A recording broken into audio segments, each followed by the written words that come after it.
think we're all right. Everything seems like it's going all right over there? All the little indicators are going up and down the way they should, so record is going. So, we got 2 shows to talk about here today. Is everyone ready to go? Yeah. Never more ready. There's someone there. I'm so used to giraffe. Craig's back. He's caught off guard by a human who keeps... Let's just get started. I'm irritated.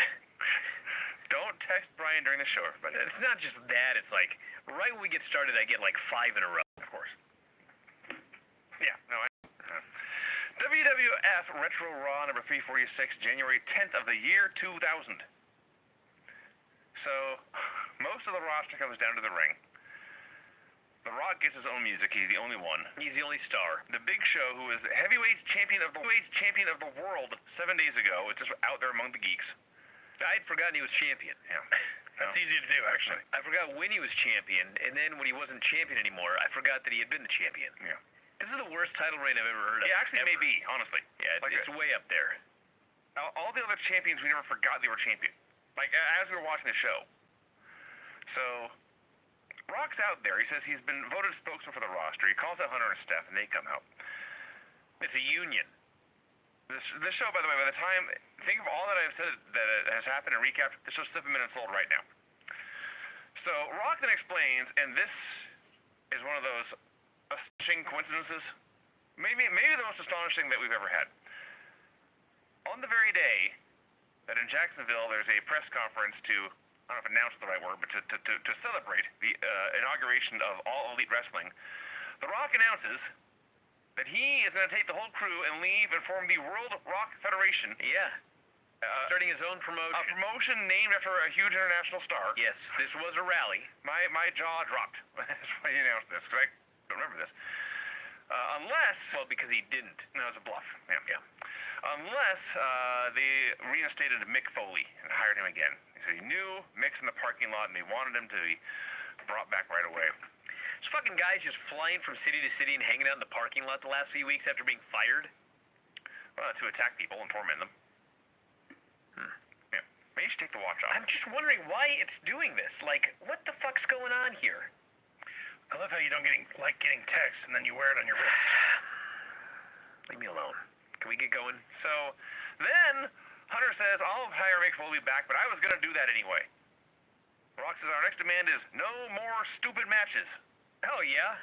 Well, He may as well have said, I hope he got his money back. he may as well have said, it's a shakeup. This is just like January of 2000, or whatever year. 2019. Thank you, yeah. So, finally, they say nobody else should get fired without just cause. It's not clarified who will decide this, but the Helmsleys agree. Foley's music hits, he comes through the crowd. He thanks the fans, he thanks The Rock, condemns the Helmsleys for making fun of him and his family, challenges Hunter to a title match at the Rumble, but Hunter will have to agree before Foley will name the Stips. Funny that The Rock just got scooped out of his potential championship match by this fucking guy that he got reinstated. And Rock noticed, by the way. Yeah. It's like, well, shit.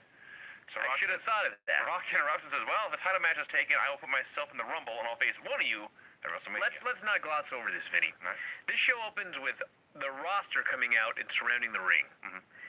They're there so that they can support The Rock. Yes. He is their spokesperson. Yeah.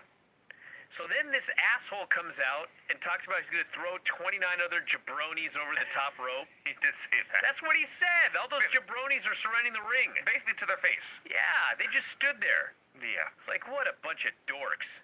And you're glossing over the most important thing is, if there's a boss, like now, that has nothing but control over all the wrestlers, and then all the wrestlers get together and say, hey, if you don't knock it off, we're walking. You do that now. Who's their spokesman today? It doesn't matter. Braun Strowman? It doesn't matter if everybody bands together and says, hey, if you don't knock it off, Well, we're out. they're all pussies. There you go. That is the answer. I mean, that's the answer. That is the storyline answer. Yes. I'm sure they're all very robust individuals in real life.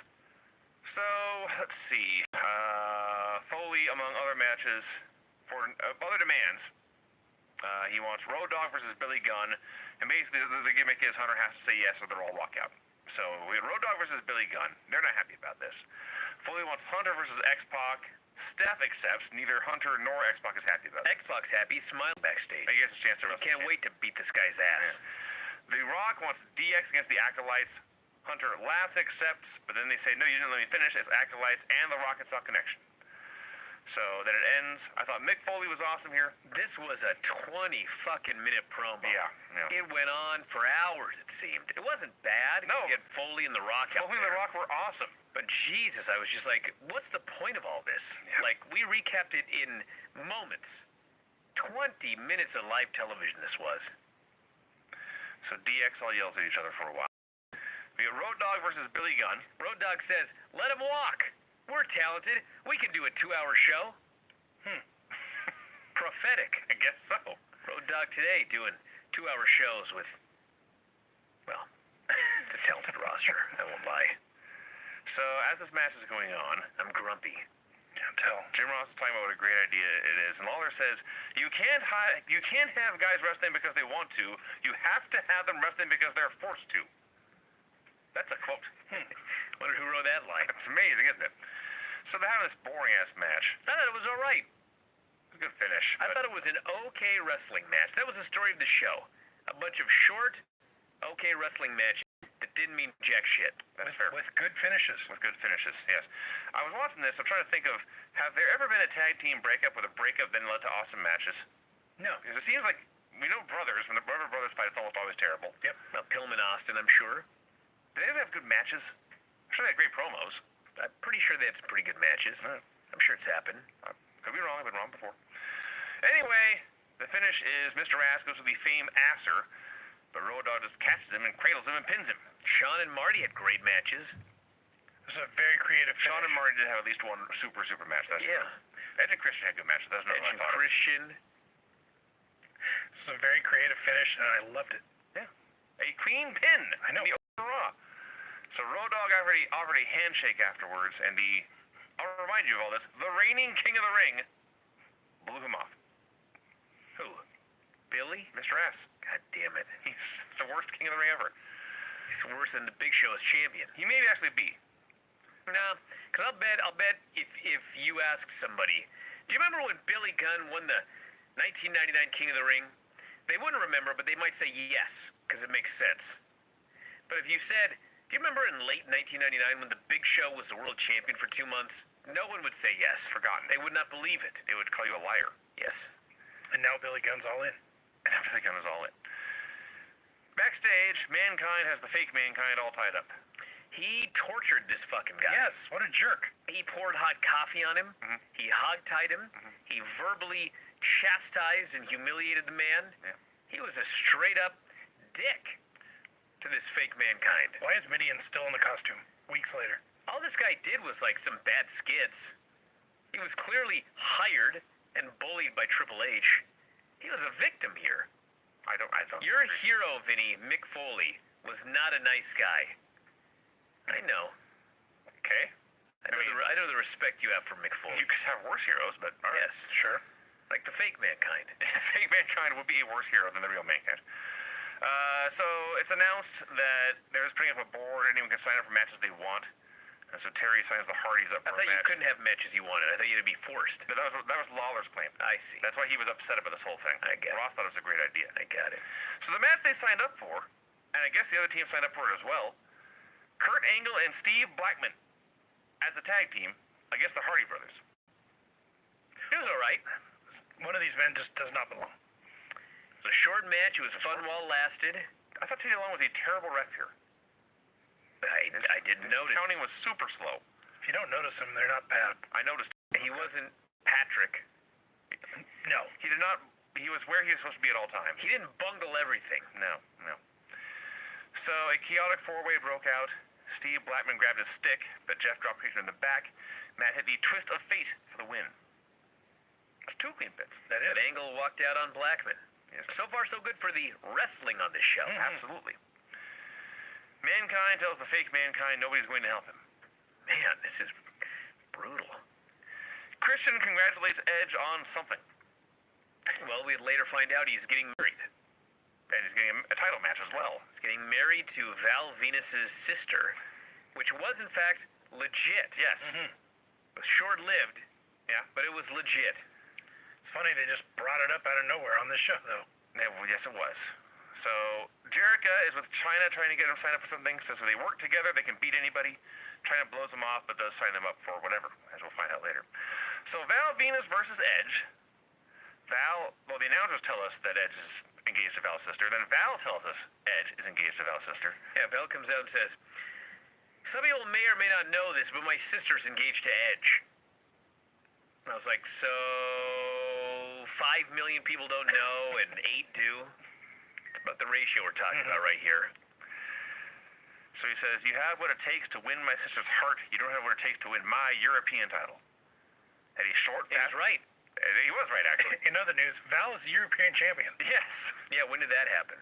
Which is more forgettable, Val's European title reign or Big Show's world title reign? Well, the Big Show. If you would have said, can you believe Val Venus was European champion in the year 2000? I'd say, sure. Why the fuck not? Who wasn't? D-Lo? I'm sure he was. You know? Will be. X-Pac? I'm sure you list every one of these names. Except for Miss Kitty. And I could say, you know what? That person may have been the European champion in the year 2000. Big Show world champion? 1999? No. Not happening. So Edge hits the downward spiral, but Val gets his feet on the ropes. And then Val dodges a spear and wins with a fisherman suplex. It took him this long to do a fisherman suplex where he humped the air in the middle of it. You noticed that, did you? That's like the first time? Why hasn't he been doing this since he got his porn star gimmick? It took him 2 years to figure that out?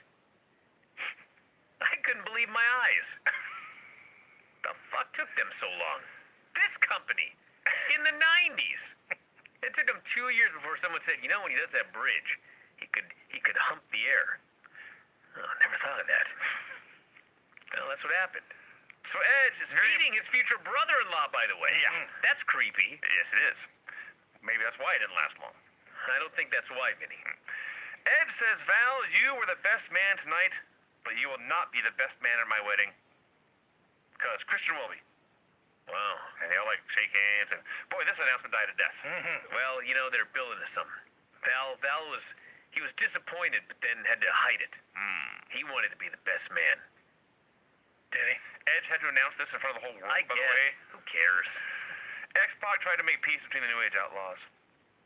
On SmackDown, they showed a match with Jericho and China against the Hollies, and Jericho insisted China do not tag in, so she didn't. She walked out, left him high and dry, and the Hollies killed him. This leads to the Hollies versus Jericho and China. Jericho cuts a promo noting he got more cheers than China. But whatever, onward, he says, to victory! So they're doing this match, and the heat's on China, and Jericho's a great cheerleader. Go, China, go! Go, China, go! And everyone's cheering. And then when she goes to tag him, he turns his back, and Bob pins her with a Falcon arrow. And Jericho shrugs, grabs the belt, leaves. Hey, he's got his belt. They're still champion. Yeah. Co-champions. Yes. Another clean finish. What a storyline. Mankind pours hot coffee over the fake Mankind. I couldn't believe it. X-Pac says he'll prove he's as good as Hunter. Apparently Hunter had said, you're as good as me on SmackDown, and this angered X-Pac? I don't know. Maybe say you're not as good as me or something. Well, X-Pac says, I'm as good as you, and I know it, and he leaves, and Hunter says, like, I know you are, that's the problem. Or something. It was a weird little thing. So Hunter versus X-Pac. See, this could have been a really good match, and they gave him like a minute, maybe two. It's very disappointing. It was fine. Stephanie crotched X-Pac. Hunter hits him with his move. Yeah. You notice he hits everybody with his move? You ever notice that? It is convenient how that works. Yeah, top heel. Doesn't matter. Always wins clean with his move. I guess this one totally clean, but you know, he couldn't just like pin the guy after he got crotched. He got his move. Yeah. Always gets moving. Highlight of this match was an X-Pac gets a low blow right in front of the ref, and Ross says the ref was distracted. Lawler says, no, he wasn't. Look at it. So also on a replay when Maybe that ref was Teddy Long. Yeah, that Is that possible? I don't know. As they show a replay of X-Pac going to the top rope and getting crotched and landing on the turnbuckle, Jim Ross actually said the following quote, which I'm not making up. X-Pac's manhood just exploded all over that top turnbuckle. Wow. Lewd. I don't think that happened. Although later in his life, something similar did happen. Legitimately. Yeah. Worse. Much worse. Much worse. Apparently more than once. Yeah. Yeah, a couple times. You know, when it happens once, that's a sign. Yeah. I think. Fool me once, shame on twice. Shame on me. Stop it. Yeah. Let's see. DX, they all agree Hunter is just out to screw them. Too Cool and Rikishi versus the Trios team from hell, the Fucking Headbangers A. and Al Snow. So Rikishi and Too Cool come out, and then just standing in the ring, Al Snow and the Headbangers. No entrance. They get the geek entrance. They didn't deserve one. You're just there. Don't you remember like 2-3 weeks ago, Al Snow cut like the greatest promo of his career? Yes. He was doing the best work of his carear versus Mankind. That was 1 week. Now he's just another geek with these geeks. They couldn't even call him Headbangers. Hello? Oh, yeah. They couldn't even come up with that. No. That's out there. Ross notes the Headbangers. Same crew that couldn't figure out humping during a pin. Ross notes the Headbangers are living their gimmick, which I guess means they suck in real life, too. Oh, Vinny, means they're just banging their heads. So, Gimmick. Rikishi destroys the Headbangers and pins them. Al lays them out afterwards. I can't blame him. Hit the Headbangers with head. Yeah. He banged He banged their heads. with head. He banged the Headbangers' heads with head. Yeah. Yeah. Phew. He banged the Headbangers in the head. With head. With it. Yeah. That doesn't work. That does. It does. It really does. Headbangers. Let's just stop at that. That's all we need. Headbangers. Right. That's better than any of the team names in the Mixed Match Challenge.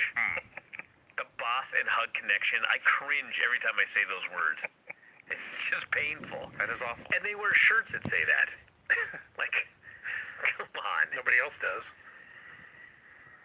Wait, Boston, is that Bailey and Sasha? Yeah. Isn't it supposed to be men and women team? Well, no, that's just their team when they're... That's not for Mixed Match Challenge. Yeah, okay. They have that team on Raw. Got it. That's not just on the internet. Right, no, I got it. The Boss and Hug Connection. I believe you. On Mixed Match Challenge, there's Team Little Big. Yeah, it's a great one. Yeah, Because that's Alexa's little And Braun is big. Yeah. Right. Man, but they stayed up all night. Fuck. Team Little Big. Just an ashtray full of ash cigarettes and guys scratching their heads and drinking whiskey. I don't know what to call them. Team small, huge. Small Big. Team tiny, large. No, it hasn't worked. No, Little big! Little Big. Mankind threatens the fake Mankind, says, I'm going to make you watch Al Snow matches. But I'm thinking about untying you. We get a commercial for WWF New York. They actually had a restaurant in Times Square. Mm-hmm. Did we ever hear from anyone who went there? I think I got a few reports. Yeah. Foley unties the fake Mankind. Okay. Allow me. So Foley is humiliated, he's tortured, he's threatened, he's belittled, Terrorized. he's horrified this young man. Mhm. And finally he unties him, but he says, don't leave this room. Right. So the last thing we see is this guy furiously untying his shoes, like I guess he's gonna flee, right? You think so? So then Foley later goes out and he meets with Tori, who's already weirded out by dudes. And he flat out says, look at your giant boobs. I got 15 things I want to do with those boobs. And then she turns around, he slaps her ass. Mhm. He says, meet me in my dressing room. Room 3. Room 3. So, like, this is awesome. You know where Yes. it's going. Did it go anywhere? Did I miss this? No, they missed the payoff. How the fuck did they miss the fucking payoff to this? Kane coming in and destroying the fake Mankind. What? They did a show-long storyline. They set it up so you wanted to see the payoff, and then they just forgot about it? Yes. Yes. Why was the guy untying his shoes? Was he not there? I think they were tied to the chair. God damn it, I was so mad. I just wanted to see Kane kill the fake Mankind. They didn't give me anything. They didn't even give me the closed door and the grunting. No, you could have done that would have been better, actually. Nothing. Yeah. They gave us nothing. There could have been a closed door grunting, then a mask flies out, more grunting, a shirt flies out, more grunting, What kind of video is this? the pants fly out. What's happening here? Then you don't know what's going on in He that really room. is terrorizing him. There's more grunting. So he's just talking Val in the Venus air. walks in to do his move. The Headbangers are in next. Banging heads? I fucking made all that up off the top of my head. These fuckers couldn't come up with anything. Or they didn't decide it was a bad idea. No! Better not keep that to ourselves. No. I'm so disgusted. Man, why are we on the booking committee? Meanwhile, in between all this Mankind stuff, Godfather and D'Lo versus the Dudleys. They're having a short tag match when Bubba saves D'Lo from the Frog Splash, or saves Devon from the Frog Splash. They kidnap some hoes. One of the announcers says, "They're hoe stealers." That's a quote. Yep. They do a double count out. Okay, that was a shitty finish. Yes. Then we have Mick finding Tori in the hallway, saying, "I like your sweaty, heaving, voluptuous breasts." That's what he said. That was his exact words. And then there was no payoff to this. Test and Big Show versus the Big Bossman and Prince Albert in a Haas match. If ever there was one. It goes 1 minute.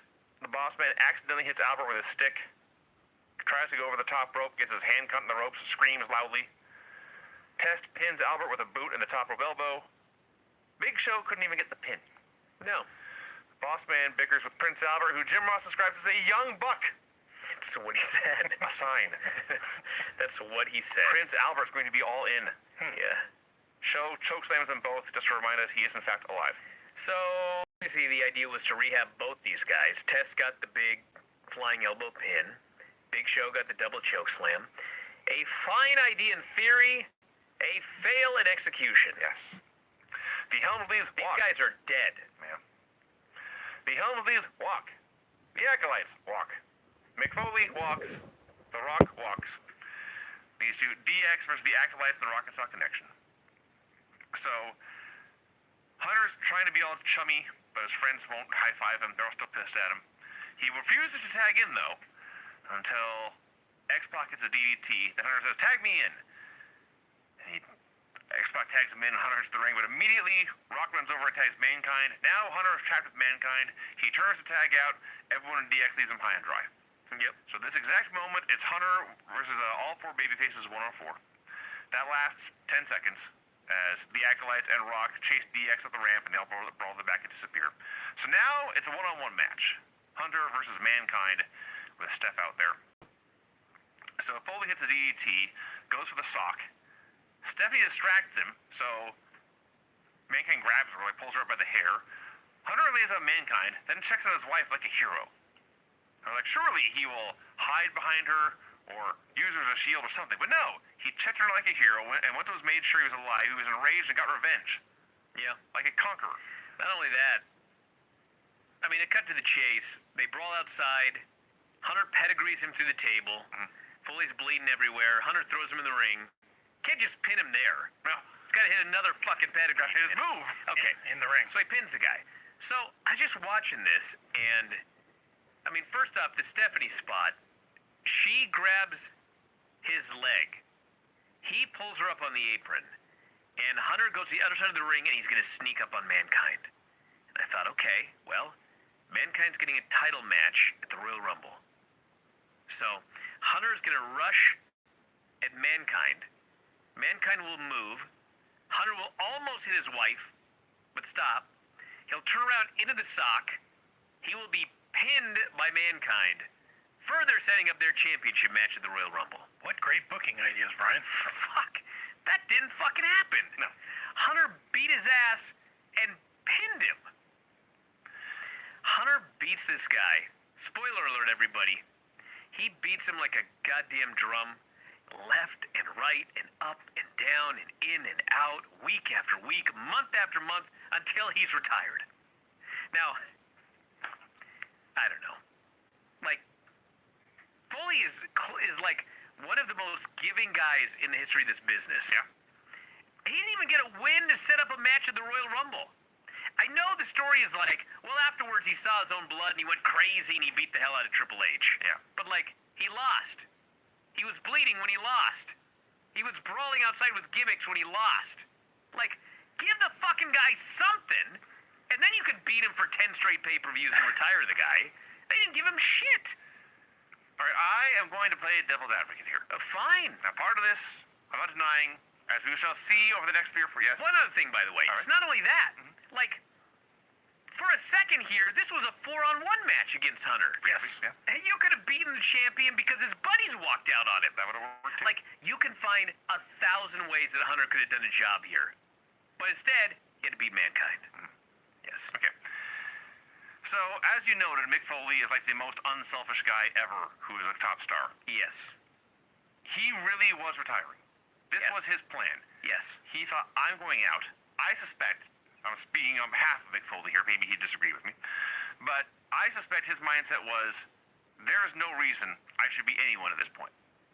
I should not pin anyone from now till I retire in February. Because he's an unselfish man. It's an unselfish man. It's best Sure. for the business. Yes. I just said all of that. Yes. Now, on top of that, the story, as you know, and you said this too, the story is after he's pinned, Foley sees his blood, but then once he realizes he's bleeding, he is very not the same Mick Foley. And he's not the same man. Yes, he's coming back as Cactus Jack. And he's Hunter starts fighting back and throwing wood at him, and he laughs at it, he no-sells it, he bangs, and he kicks Hunter's ass more.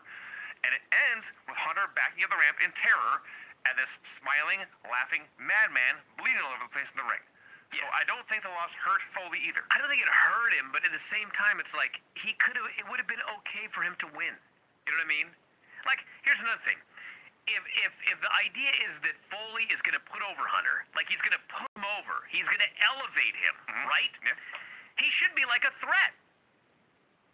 Like he should have gotten a win over Triple H. So now there's like something that Triple H should achieve in order to get over. You know what I mean?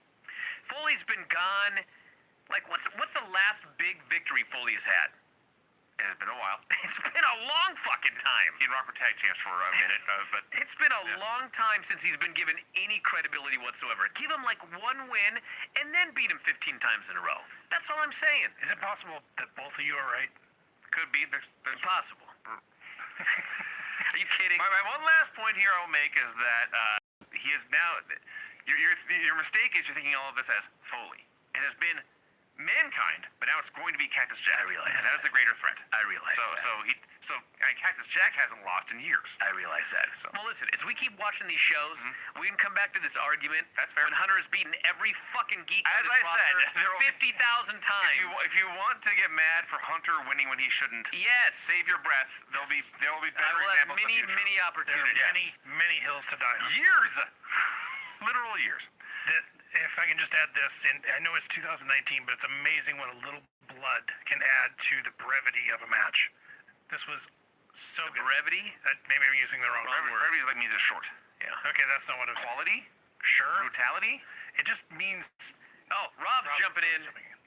I believe the word you're looking for is gravity. Gravity! Oh yeah. Yes. That's wrong, Rob. Gravity pulls things to Earth. Did I do your finisher report? No, you didn't.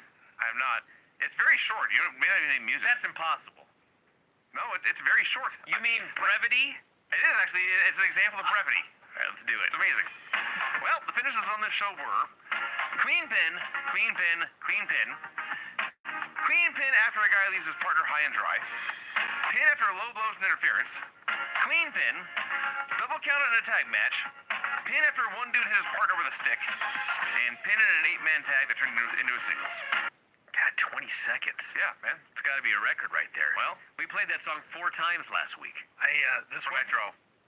This wasn't a perfect Raw, but it was pretty good. This is like the first time Raw was over, and I thought to myself, that was a good show. Yes. In months. It was the first time that it was over, and it felt like the shitty era is over. Yes. Yes. We've turned a corner. Let's not get too excited, though. You never know what could come It next. could have reversed course right away, but I thought that show was good. I give that Raw a thumbs up, which is the first time it's happened in, I don't even know. Now, on the complete On other end of the the spectrum. other end of things, Hey, listen. First off, we're ahead of schedule here, but let's not spill on this Oh, show. no, we're not. This show was better than last week. I don't even, I don't know. And look at your finishers report. It could not be worse than last week. The finishes were better. Thank you. Okay, this show was better than last week. It's still really weird. It's incredibly weird. As you know, I was gone for a couple weeks. Why did you come back for this? It's funny because Lance informed me this is going to be a completely different show for you. This was a completely different show for me. I missed 2 You weeks. had no idea what was happening? Hey, listen, this show didn't end with David Flair and Crowbar winning a tournament to become the tag team champions of the world. That's true. This show was better. No one was counted out of nowhere. They had a real main event. I Nobody suppose. was counted out of nowhere. It was the end of Bret Hart's career. That was a downer. That is a downer. Just watching him like Still working. get fucking beat up and whacked in the head over and over for weeks. Yeah, bumping everywhere. Clips of his almost final match on Thunder. where he is in a hardcore match with Terry Funk. Yeah. Hitting each other with shit, whacking each other in the head, falling off things. It's been like a month. I cringed every movement that Bret Hart made. Yeah. WCW Monday Night Show number 225, also January 10th of the year 2000. So, the most baffling, incomprehensible recap segment ever aired. On Thunder, the NWO tortured Arn. Terry Funk and David Flair tortured Jarrett. There's these two, Nash and Funk, fighting at the pay-per-view, where if Nash wins, he's a commissioner. Also on Thunder, Funk is fighting Bret. There was, as I wrote here, unlimited bullshit. Unlimited? I'm afraid there was a limit, Vinny. The NWO was out there, and David was out there, and Arn was out there. I had no idea what was going on, and that's the end. This would have been significantly better not recapping Thunder. So Funk arrives. It couldn't have been worse than the opening match. Funk arrives with Larry Zbyszko, Paul Orndorff, and Arn Anderson. Yeah. The opening match is, as we eventually learned, Dean Malenko and Perry Saturn versus Kidman and Conan versus David Flair and Crowbar in a three-way Falls Count Anywhere match. A three-way tag team Falls Count Anywhere match. Now the bad part is This I got to the hear. first bad part was when two teams are in the ring and they start wrestling, and then a third team minutes later hits the ring, and I'm going, what is this match? Are these guys running in?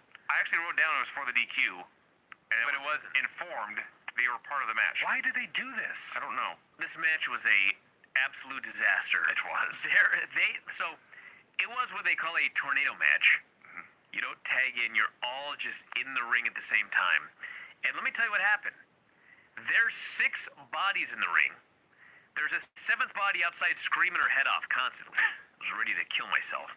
And the guys in the ring just, I swear to God, they all just start doing random moves. They're doing moves here. Did anyone else hear Tim Flowers' voice screaming, "No bumps in the battle royal"? Oh my God. Like, they would just do a move wherever they Saturn's were. just suplexing guys. It doesn't matter if there's a body they're going to land on. It doesn't matter if there's a person in the way. They just are all doing moves. There's bodies everywhere. Daphne keeps screaming. I'm losing my mind. This match was like a parody of professional wrestling. As we often This say on was my like show. a match you would see in a movie where they made fun of wrestling and they made fun of wrestling fans, which ironically was Ready to Rumble. Yeah. This match could have been in that movie. Fuck, this was terrible. This could have been in the ECW arena with Natural Born Killers playing in the background. That would have been 1,000 times better. Absolutely, a million times better. Is it that hard to have 4 guys brawling on the floor and 2 guys take turns doing stuff? And the answer is no. They've been doing it in Mexico for a century. The answer, Vinny, is yes. We're in WCW here. So, in the middle of this, Perry Saturn decides, I shall now go for a walk. Yeah. And Maybe he's frustrated and he may have been tired of He this took show. one of the Vinny walk. He may have been a Vinny walk. It would have been better with music. He just starts going on a trek up the rafters. And he goes up. He goes north. And he goes west, I suppose, on his journey. That kind of music. That'll do for now. And he's like Frodo going to Mount Doom. It's on a mission, a long, arduous mission. So eventually he gets where he's going, and he looks down, and Shane Douglas and Dean Malenko have laid out Rey Mysterio. Ray, not in the match, by the way. Rey Mysterio. No, he's just out there on crutches. Yeah, they have laid him on a table. Saturn jumps from, I don't know, 15 feet. And it's a gimmick table. There was something underneath it to help, but for some reason they decided, Saturn, you shall take a 15-foot fall through a table today. Through Ray at a table. And he did this. He sells his guts. Yeah. It's like, you're a moron. And they pinned him. Yeah. The In the finish was storyline, they you're pinned really Saturn. dumb. Yeah. They pinned Saturn. Saturn got pinned because he did a move. Yeah, he landed on a guy who wasn't in the match. Right. But it hurt him. Yeah. And so they threw David on top, and so they're still the champions of the world. They're the best tag team on Earth. Yes. The best thing In the universe. We have no proof there's wrestling anywhere else in the universe. the best thing was the ref was in the way, so they pushed the ref out of the way and then threw David on top, and the ref had to come back. Stretchered out Ray. Yeah. What a waste of the $1,000 for that ambulance. Yeah. So, I know we got to move on, but this is the go-home show for Sold Out 2000. Yep. Which is probably the biggest disaster of a pay-per-view there ever was anywhere. Where everything that could have gone wrong did. Is that where Sid killed himself? I guess that didn't go wrong. That goes wrong later, right? I think that may be sold out the next year. Oh, really? Yeah. Okay. But Good to know he's around for a while. he's around for a year. So, anyway, Shane Douglas is on commentary plugging the Revolution will have a mystery partner is sold out. I don't know what the match is going to be, who their opponents are, and it turns out none of it matters. I don't think the mystery partner ever showed up. Oh, this is the Benoit Sid sold out. Benoit Sid sold out, yes. Oh, That means Benoit's gone in like 2 weeks. No, he's gone. No, this is Next the last week. show. Oh, yeah. he walks out. That's right. Yeah. I don't know. I forget if he's on Raw next week or the week after. He wins the title and then... And never is gone. Never is in WCW again. Right. Yeah. So, let's see. Oh, God. Here you go. Are we getting that Benoit Hunter match soon? Where Yes. Benoit could be carried by Triple H? Yes, yes. Okay, I can't wait. On Thunder, we are told there were more problems and more friction between Harlem Heat. So I'm thinking, okay, problems and friction. There's a misunderstanding. There's a verbal debate. There was an accident in the ring. No, the problems and friction are Stevie Ray pulled out a weapon. Yep. He hit Midnight and Booker T in the back of the head with a weapon. Yeah, it's friction. He attempted to kill them. Friction. Problems. Yeah, that's definitely a problem, Vinny. It is. Paige and Bagwell were brawling on Thunder. They have an interview segment tonight, and if they cannot conduct themselves as gentlemen before the 5-minute interview segment, they will both face a $50,000 fine. Have you brought up that announcers were talking about how Funk told them he's booking the show on the fly? I did not mention that, but that is around here. He's booking the show on the fly. What a shitty... Jesus. He's the babyface GM. He was brought back last week and was just like beaten and humiliated and made to look like an idiot. Now he's booking the show on the fly. Yeah. Who hired him? I don't know. Bill Bush? Apparently. Fire that guy while you're at it. Scott Steiner arrives at the building. It's his birthday, so the NWO got our present, which is a bunch of women's. Major Guns is there. Major Guns is there. Who was the redhead? April Hunter, that's right. Yeah, yeah. I'm guessing Medeja was somewhere there. There were like a dozen women. I didn't see her. I could be wrong. I remember her. All right. Yes. Regardless, a bunch of fine-looking ladies here for Scott Steiner on his birthday, and they're happy to see him too. Everyone's having a grand old time. It's this huge party with a bunch of cool-looking dudes and a bunch of hot babes, and then they cut to fucking Terry Funk and his crew. They may as well have been in rockers. They're sitting there drinking Metamucil, grumpy, scowling, not saying nothing. They're disgusted. Who in the fuck are you gonna cheer for? I'm cheering for the guys having the party. I cannot believe my eyes on this. I could. You know what you're watching here? World Championship Wrestling in the year 2000, booked by Vince Russo. I forgot. Why are you shocked? I forgot. Ray is loaded into an ambulance and taken away. Oh, God, Oklahoma's back. Steiner tells the women he will pace himself, and he takes 2 of them into his locker room and disappears. Has the others waiting literally in line. There's a receiving line. This fucking if you will. This Oklahoma segment. God damn it. First off, he challenges Medusa for Sold Out for her cruiserweight title. Yeah. Let me start over again. Oklahoma, the writer, Not a cruiserweight. challenges Medusa, the female, Right. for the men's weight title Yes. at the pay-per-view. Okay. Right. Then he issues an open challenge to any woman who thinks they can beat up Oklahoma. How long did it take me to run that down? Fucking guy's out there for an hour, rambling on and on and on. Asia finally accepts. He was talking about Ralph Cramden and Archie Bunker. From the 50s, Year the 2. fucking honeymooners. It is now the 21st century. He's talking about ancient Rome, he may as well have been. So yes, Asia comes out. So Oklahoma plays scared at first, then he jumps her in behind, they have a brawl. In the middle of this brawl, Medusa's music hits. She comes out dressed like Lady Gaga. I don't know. Okay. Lady Gaga apparently watched Nitro.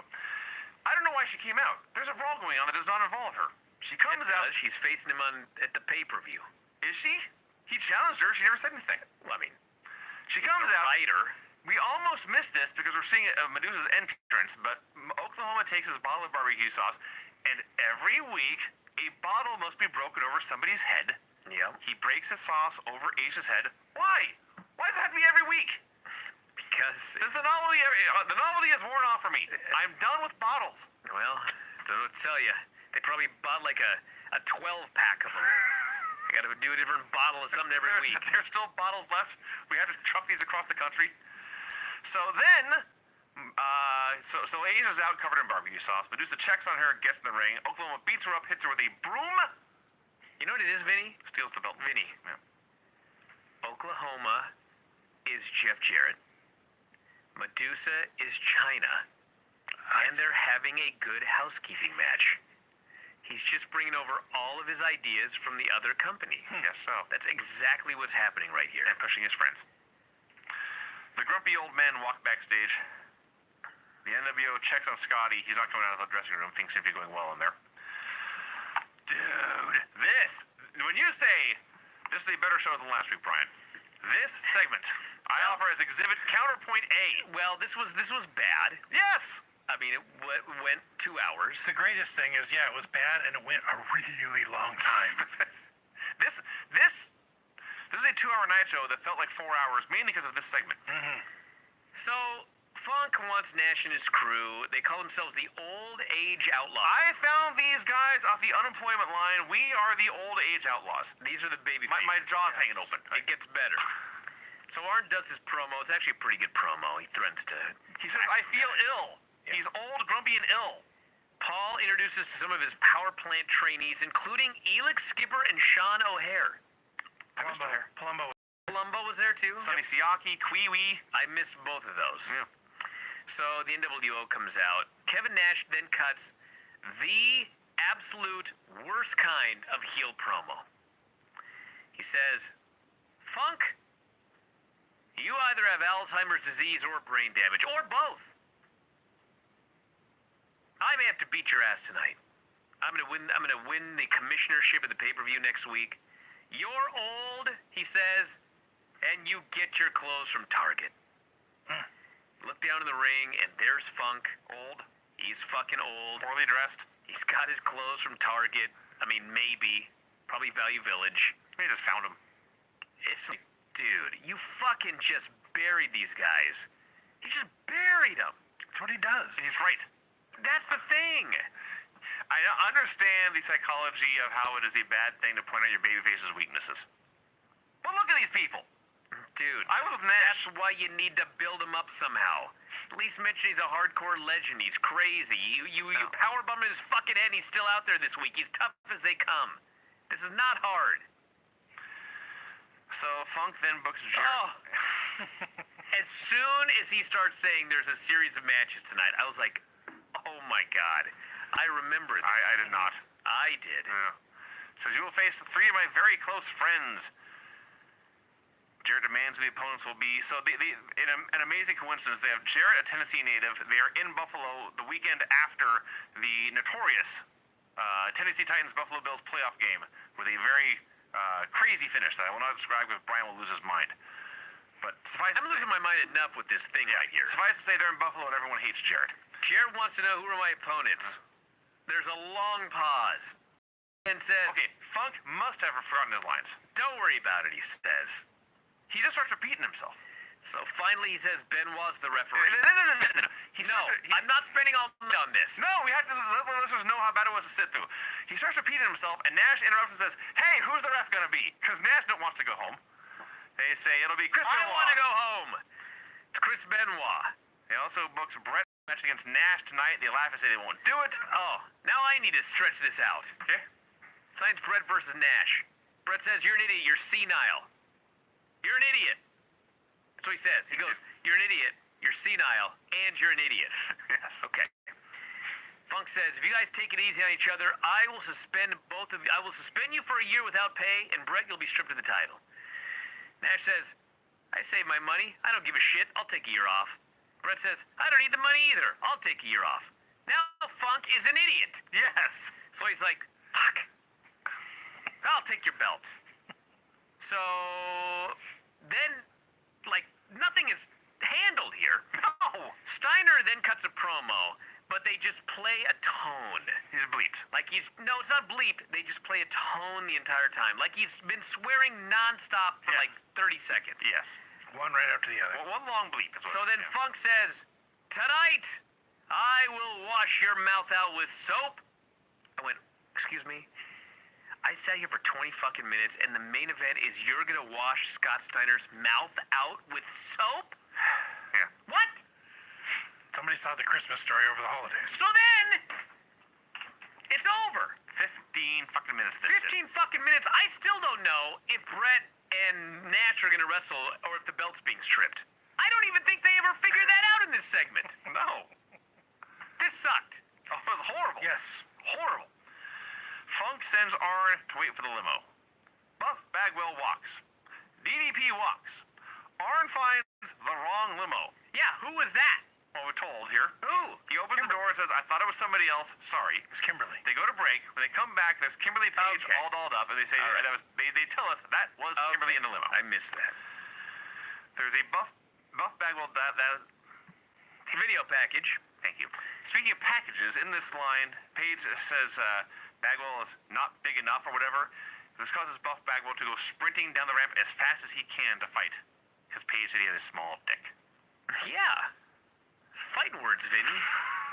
Page and Buff have an interview segment. Okay, so the story is they cannot touch each other for 5 minutes or they'll be fined, what was it, $50,000? $50,000.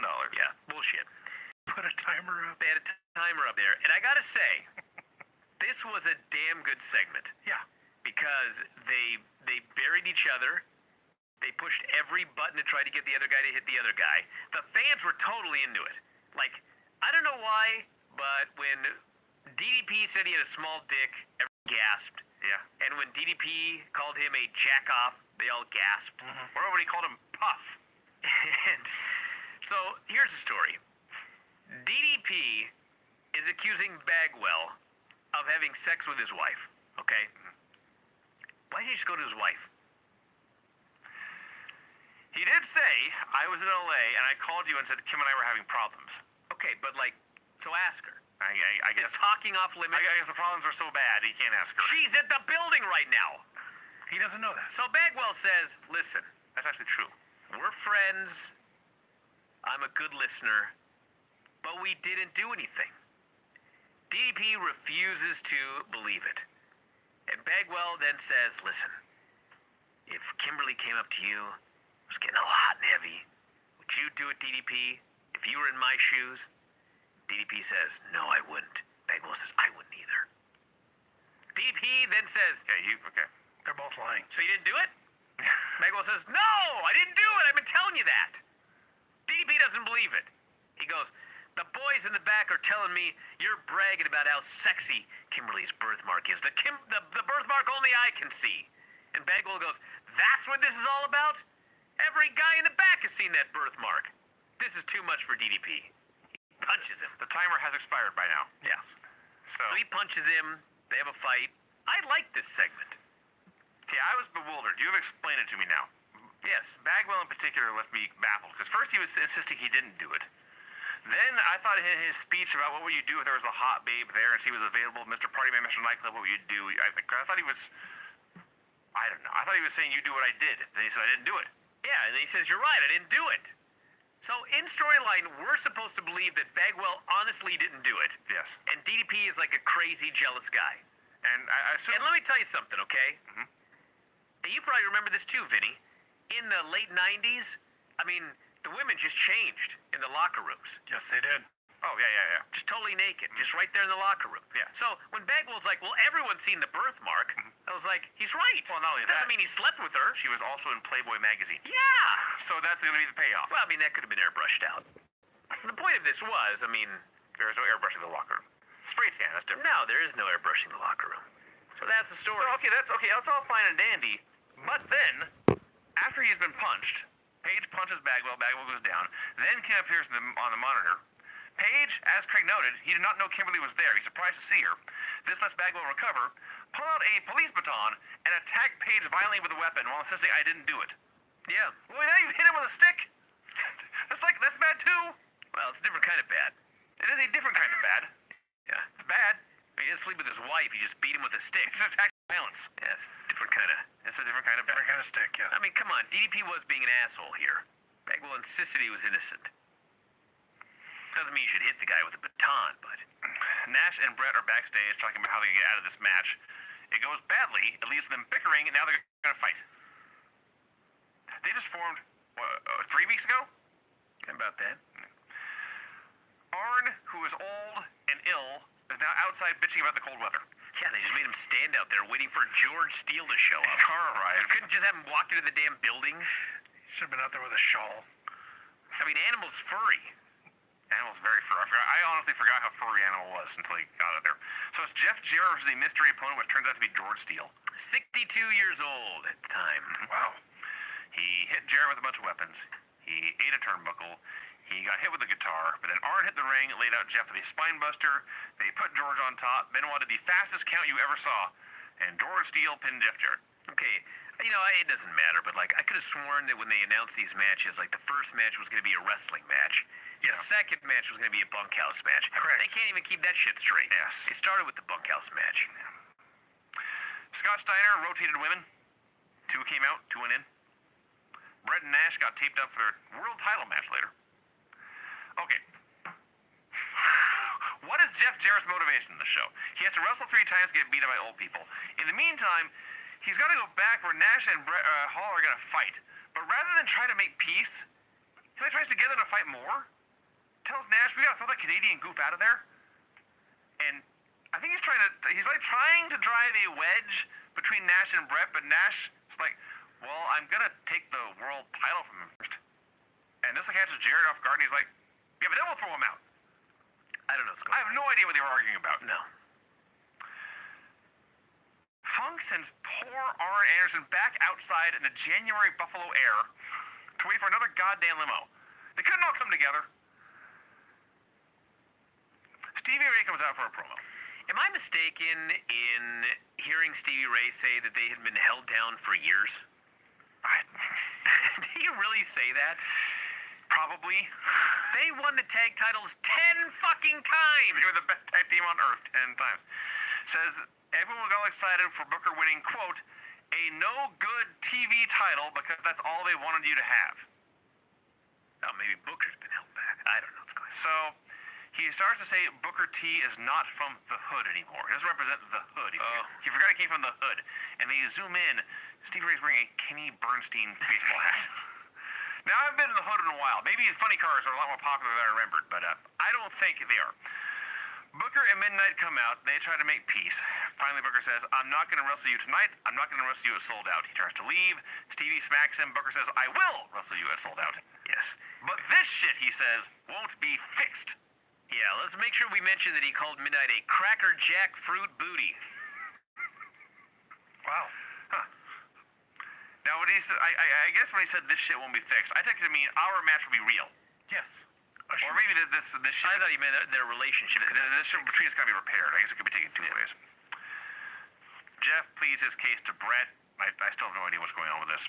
Arn is just outside freezing his balls off. Mm-hmm. Jeff Jarrett versus Tito Santana. Tito Santana comes out and I'm like, God, he looks great for his age. When this started, like the first minute, Yes. He was only 46. Yeah. I thought he was like 56. Yeah. He was only 46. He actually looked great. He looked awesome at first, and then he tried to do the figure 4, and he keeps it in the corner and kind of like tumble over the rope to the apron. Oh, this was the best. That was the worst. So, okay, first off, Terry Funk's doing commentary. Yes. Calls the NWO roid heads. A bunch of roid heads. But then he specifies it's hemorrhoids. It's hemorrhoids. Hemorrhoids. Yeah. So, at one point, he's going for the figure 4, and Jarrett tries to boot him off into the corner. And I think that Jarrett thought, this is where I'm going to cut you off. Tito pulled a Vinny in the shoot battle royal and was like, I'm just going to keep going. So he leaps over the top rope, but he misses. He leaps again and misses. He leaps a 3rd time and goes over. He ends up on the apron, time stands still. Jarrett is standing completely upright, looking at Tito, like, tap here. And Tito just responds by going back, and he does a sunset flip. And Jarrett at the last second has to duck, and he flies over his head for a shoot sunset flip from the fucking outside. Gets a 2 count, and then Jarrett finally cut him off. I died laughing this. Tito was gonna get his shit in. It didn't. I want to know what happened if Jarrett had not ducked, because he was going for this move. It was up to Jarrett to get out of the way. So Jarrett takes over. He hits the stroke, but they pull him off the pile. Benoit chops him. Orndorff hits the ring, hits a pile driver. They put Tito on top. Another fast count. Tito wins. That was an awesome pile driver. It was a fucking great pile driver. Yeah, it was great. And then to the back. To the back. Immediately. To show Tank Abbott walking. Yeah. And then Tank Abbott comes out to cut a promo. So Tank Abbott was Yes. very, very nervous, it seemed to me. Yeah. He's pacing back and forth. He's nervously rambling his lines. He's challenging Duck Dillinger. That's how he's burying him. He's calling him... He called him Duck Body many times. I didn't get why. Because he's Duck Dillinger. Got it. Get it? Duck Body and Duck Boy. He did say at the pay-per-view he's going to kick, quote, kick boy Huckleberry Finn's ass. Yes. Jerry Flynn. You have to say he's Huckleberry Finn. He's fighting Jerry Flynn at the pay-per-view. So, then he's going off about Duck Dillinger for a long time. Finally, Doug Dillinger comes out. Tank keeps beating him. Finally, Doug can take no more. He throws a punch. Don't do this, everyone. Probably in 2019, probably still a bad idea to throw a punch at Tank Abbott. I don't know. He takes Doug Dillinger down. Security and cops subdue him. They are cuffing him. At this point, Jerry Flynn runs out, kicks him in the head, and runs away. And Tank just gets him and laughs this off. Tank's promo was... I was expecting much worse, I'll say that. You were? Yes. Wow. But the actual angle, Tank looked like a maniac. It took a dozen guys with cuffs to lay him out. Then Jerry Flynn ran out to kick him in the head, and Tank laughed this off. Now these two maniacs are going to fight on the pay-per-view. Well, this is the man Russo wanted to make champion. Hey, you know what? When the shit hit the fan. In hindsight, there are worse ideas. Vinny, the problem is you're looking at this through 2018 eyes, when every geek and their mother had been the world champion. Yeah. Okay, at this point, like, the idea of Jeff Jarrett as champion was like, Jeff Jarrett? The world champion? That is true. So yes, Tank Abbott as champion was a bad idea. Well, I would say Tank Abbott's a better idea than Jeff. I would say Tank is a better idea than what they ultimately ended up going with. Sid? Yes. I strongly disagree. Sid is an excellent champion. He is the personification of professional wrestling, Vinny. Do not denigrate him. Jeff is backstage muttering to himself. Jimmy Snuka arrives. Brett puts on his gear. Kevin Nash stretches. Okay, hold on. Before we even go one word further. They show Brett, and he's like taping up his feet or something. Then they show Nash, and he's sitting on the ground, and he's like reaching down and stretching. The very next shot is Benoit on his stomach. Yeah, face I'm down like, on the ground. What stretch is he doing? I swear to God, I thought he was doing some sort of weird warm-up. He's face down on the ground, and the camera's like next to his head. Yeah, but he's like... It's not like the cameraman walked in. He's like in a half push-up position. Sorta. I'm thinking he's doing a stretch, or he's doing a warm-up. They alert us he's been beat up. It's not like the cameraman walked in and just found him. No, they put the camera on the ground. The camera walked in and said, "Oh, Chris Benoit's been laid out. We'll get a good shot of it. Then we'll cut to it." So Benoit's laid out. There's these two, Jeff Jarrett versus Jimmy Snuka in a cage match. Snuka, 56 years old. Yeah. Even though Benoit got knocked out, he just lurches down to the ring. Can I just say, by the way, that of all the people to be a special referee and wear a ref shirt that's actually too big, Yeah. get the super tight ref shirt for Benoit. No. So,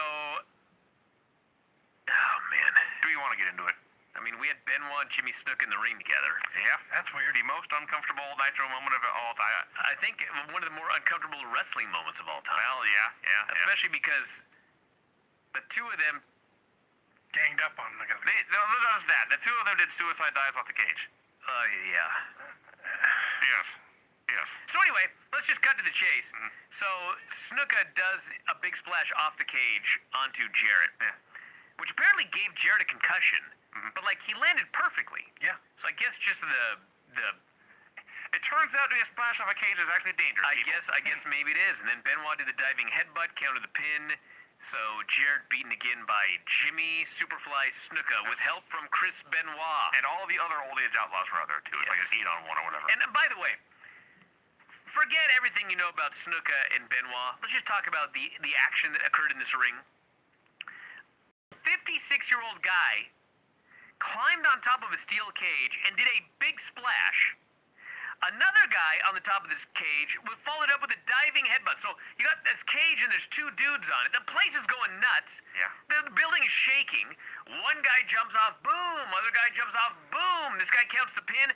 It was to the back faster than you can fucking imagine. Yeah. There's no replay. There's no recap. There's nothing. Do you know how many times I've seen Jimmy Snuka come off the fucking cage in 1983? Thousands. A billion times. This guy comes off a cage, 56 years old in the year 2000. They got away from that so fast.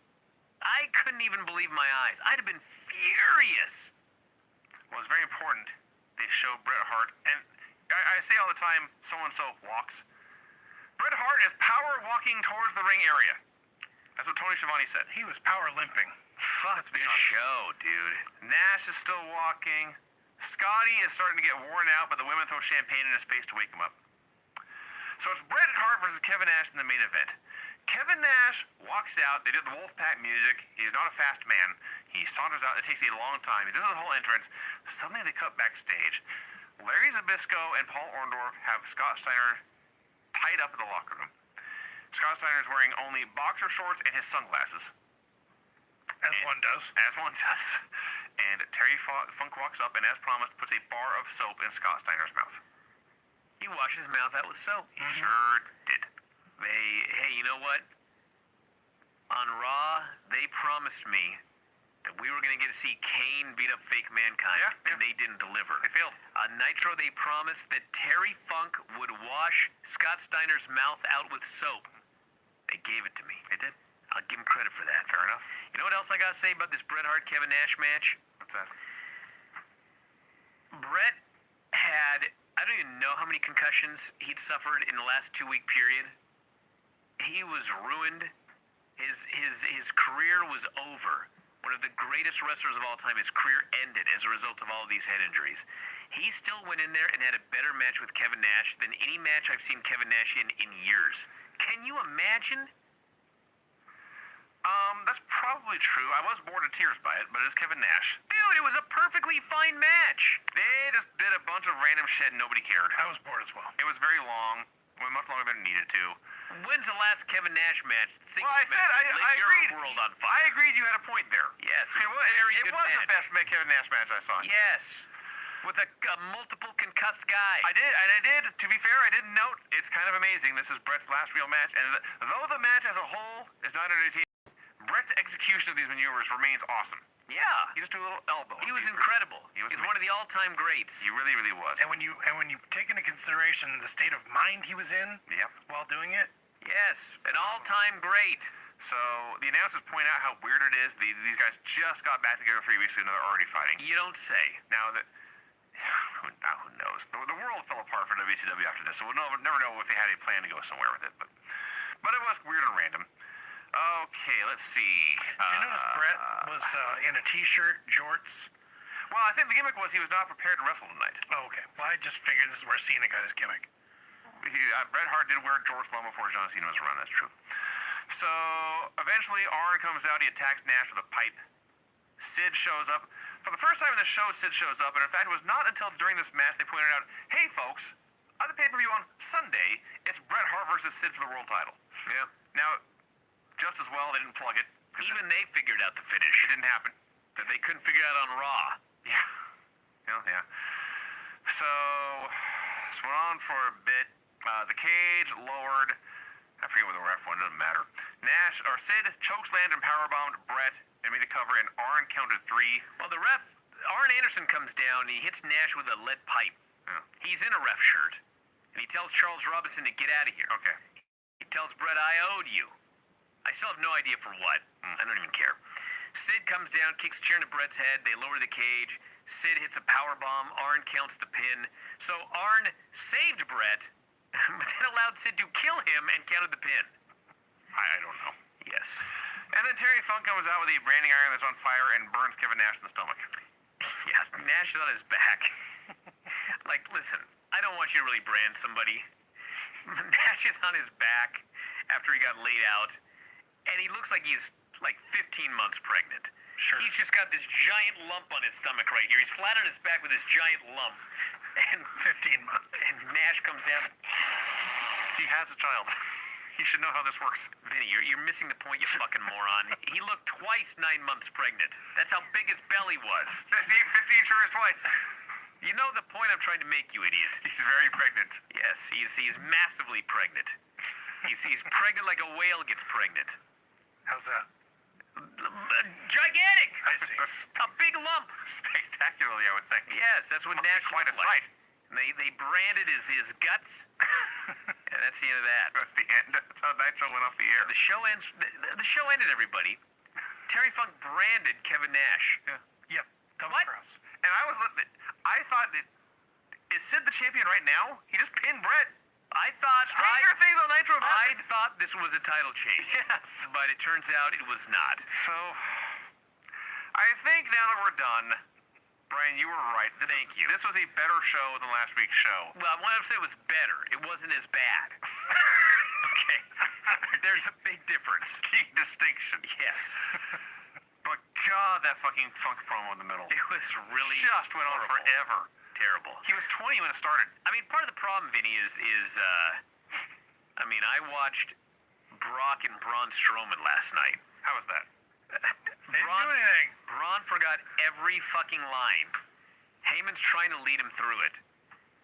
One of Braun's lines is, "Oh, Brock, you're gonna stand behind your advocate," and Brock's clearly in front of Heyman, and Heyman's like, "I'm behind him." It was so bad. So looking at this, like, this was bad, but like, it wasn't that bad. It was worse. I don't know if it was worse, but they were both fucking terrible. All right, you ready? I'm prepared. All right, here we go. The finishes on this show were pin and a falls count anywhere, three-way tag match when a guy jumped out of the balcony to put a guy who was not in the match through a table, and then the jumper immediately got pinned. Pin after interference and count. Pin after a lot of interference and a fast count by a crooked ref. Pin after a lot of interference and fast count by a crooked ref. That's a mistake. I did that twice. No finish due to pinfall in main event after interference and more interference and a cage and a flaming branding iron. See, look, that was 29 seconds, dude. There was no matches on this show. The first hour, they did that three-way tag match, and then there's no wrestling for the next hour.